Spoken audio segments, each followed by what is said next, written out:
The MMO genre used to be littered with low-effort carbon copy anime MMOs. Tales of Pirates, Eden Eternal, Gran, Fantasia, Fiesta, Florensia, Rose, Luna, with companies like Outspark, GPotato and Aeria Games holding a monopoly on new releases.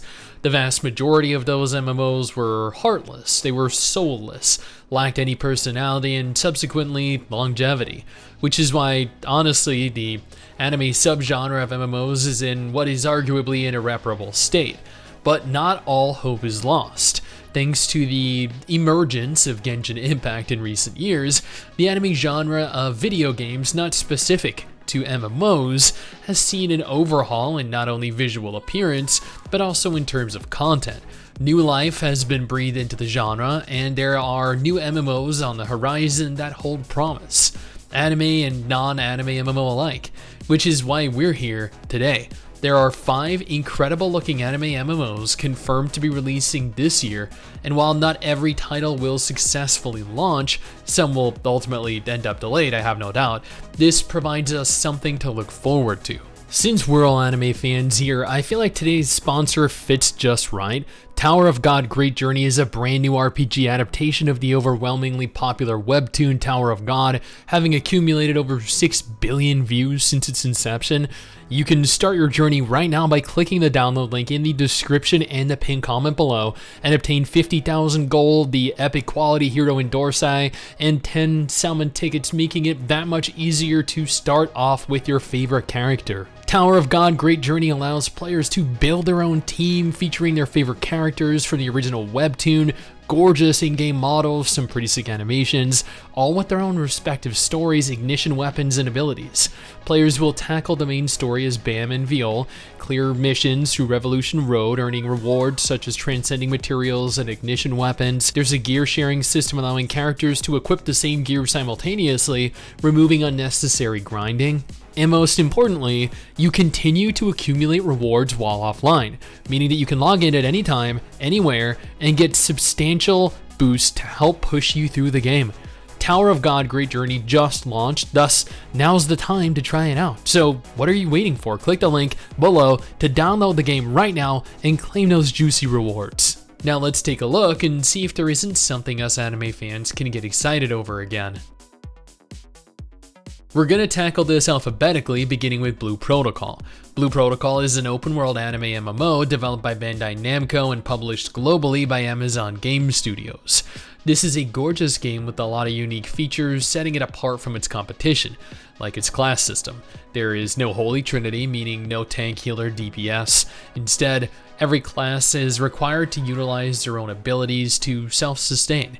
You're also able to change your class at any point by visiting a class trainer in any major city.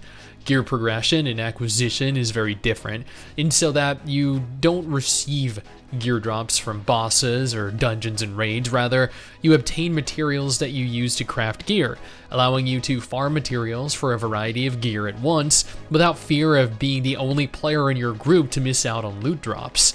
Combat is complete action, but provides an interesting handicap for players with no aim, allowing players to toggle a lock-on feature, which I fear will always be inferior to the prediction that comes along with instinctual aiming. The game is also segregated, with loading screens separating different regions like Guild Wars 2 or Final Fantasy XIV or Blade and Soul. You can create your own character from scratch and customize every aspect of them, allowing you to have what is arguably one of the most detailed characters in an anime MMO, period. Blue Protocol will be launching in Japan this spring, with a confirmed global release in the second half of 2023. Digimon Super Rumble is an homage to the old Digimon World games released on the PS1, developed and published by Move Games. Admittedly, Super Rumble is not as polished aesthetically as Blue Protocol, but it is easily one of the best looking Digimon game releases in recent memory, and really captures that unique Digimon theme. Interestingly, the story of the game isn't anything like the Digimon World games, rather, the game is an amalgamation of both Digimon World 1 and the Digimon Adventure anime series. You'll meet cast members from the anime, you'll run through familiar areas that were present in the anime, but the game features mechanics that are present in the PS1 games, like breeding and hatching through eggs, digivolving, not having definitively certain evolution paths. Unlike traditional MMOs, Digimon Super Rumble also features turn-based combat, which, upon first inspection, looks like it inhibits the game, but on the contrary, I could not imagine this game being played with any other type of combat. Abilities are reminiscent of the anime in previous games, movement is fluid, and, well, just trust me, after a little while you don't even realize that the combat is turn-based, especially when having to juggle support, tanking, and DPS as various different mon. This game is also segregated, much like Blue Protocol. You're also capable of creating your own character, but customization options are severely limited. It is unconfirmed when Digimon Super Rumble will be releasing this year, but I wouldn't expect it to be too long since they've recently removed restrictions on accessing it from outside of Korea. Dragon Sword is probably the only game in this entire list that could be compared to Genshin Impact. It shares visual similarities, has terrain interaction, and I believe a form of weapon or character gacha, but a lot of games can be compared to Genshin merely due to comparable mechanics, but that is not necessarily a negative thing. Taking inspiration from another much more successful video game and putting your own unique spin on certain facets is preferable to trying something new with hopes that people will like it and suffering from complete and utter rejection. Dragon Sword is both developed and published by Helm 13 and features the studio that worked on Dragon Nest, being touted as the spiritual successor to the Dragon Nest MMO.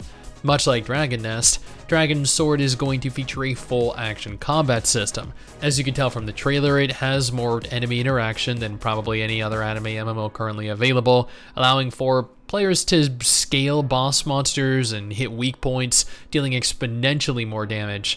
It also features a much larger world than other anime MMOs present in this list, but is still segregated, opting to have the world feature small loading screens separating zones. I honestly feel like the age of completely open world MMOs is long since gone, and that is okay. So long as the loading screens aren't excessive, I don't really even notice them. This game is probably one of the most visually impressive upcoming anime titles out there, although my main concern is the limit on total number of players. It's confirmed to be the same type of game as Blue Protocol or Lost Ark, but might feature a smaller cap on maximum concurrent players in an area, which is something that we're just going to have to wait and see. It's unconfirmed whether you can create your own character or not, or how much customization will be present. The game is expected to release during 2023, but it is unconfirmed if global will be included in that release or if it will come at a later date. Gran Saga is a bit of an interesting one, admittedly. It was released back in South Korea in January 2021, so over 2 years ago, and within its first month became the highest grossing video game for the entire month of January. It became such a monolithic success, breaking records every month, every year, that they've expanded the Gran Saga universe and announced both Gran Saga and its spin-off will be receiving global versions this year. Gran Saga is an anime MMORPG developed and published by NPixel, who don't really have a history outside of the game. Gran Saga was their first major title and since release have gone on to garner hundreds of millions of dollars in additional funding. This is also the only fully gacha MMO in this list. Much like Tower of Fantasy or Genshin Impact, the game has characters in the form of weapons, with players able to equip multiple characters at a time and use them in combat. As it is a gacha at its core, characters are earned through RNG purchases, but the entire game is playable even as a free player. Combat is tab target, meaning that you require a target to use any abilities. The game also utilizes segregated zones, but from what I could tell, the zones themselves are actually fairly large in scale. It's unconfirmed when specifically in 2023 the game will be releasing globally, unfortunately, but I have been looking forward to testing this one since the first time I covered it years ago. Nightwalker is also an interesting MMO, in so that it's the only top-down isometric MMO included in this list. Isometric MMOs aren't typically very popular amongst players, with the exception of Lost Ark. Pretty much every other title has shut down. Very little is currently known about the game, as Nexon, who are publishing the game, have been very tight-lipped with regards to information. However, their YouTube channel has been much more enlightening, providing us looks at various different aspects of the game, including the world it is set in and the type of combat present within it. Nightwalker utilizes full-action combat, very reminiscent of Lost Ark. It also features a large world to explore with a lot of very diverse areas. However, they haven't confirmed yet whether the world itself is going to be segregated or if you'll be able to seamlessly traverse it without issue. There seem to be a number of classes, each having their own unique weapons, fighting style, and also aesthetic, meaning that the classes might be locked to specific genders or races. I couldn't validate specifics, unfortunately. This is not a gacha game. Gran Saga is the only gacha included in this list. I know that there were definitely some of you that were wondering. Other than TBA 2023, it's unknown when this game will be releasing. And that is everything. Every confirmed anime MMORPG releasing this year in 2023. I'm honestly pretty excited because if we get even 2 of these games, that will provide enough entertainment to satisfy us until another anime title or multiple other anime titles release, hopefully the following year. This isn't everything there is to look forward to though, as there are other MMOs, not anime MMOs specifically, like Throne and Liberty, like Core Punk, Rise, Odin Valhalla Rising, and so many more coming over the next year or 2 as well. This is going to be an interesting couple years, but if anime MMOs aren't your thing, don't worry, I got you covered with 2 videos on screen right now. One featuring a list of every confirmed MMO releasing in February 2023, and the other featuring an old school MMO that released just last month.